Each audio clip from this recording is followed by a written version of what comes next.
Day 0, I arrived in Manali, found a beautiful cottage room with great views of River Bias all to myself. Day 1, we started trekking from Gulaba all the way to Jonkar Taj at 10,000 plus feet.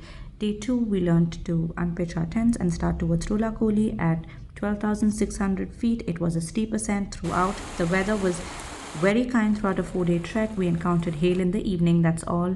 Day 3, we trekked past 3 ridges, steep ascent, 4 hours of boulder climbing to finally reach Bhrigu Lake. It's a glacial lake at 14,009 feet. That's Hanuman Tippa at 19,000 feet. Back to our base camp, which was, by the way, next to a gushing river stream. Sustainable, basic living. We carried eco bags to clean the mountains along the way. Hello. Hello. Who is this? You can't recognize me because of my balaclava. Posing for the camera. This is how they harness solar energy. Yay!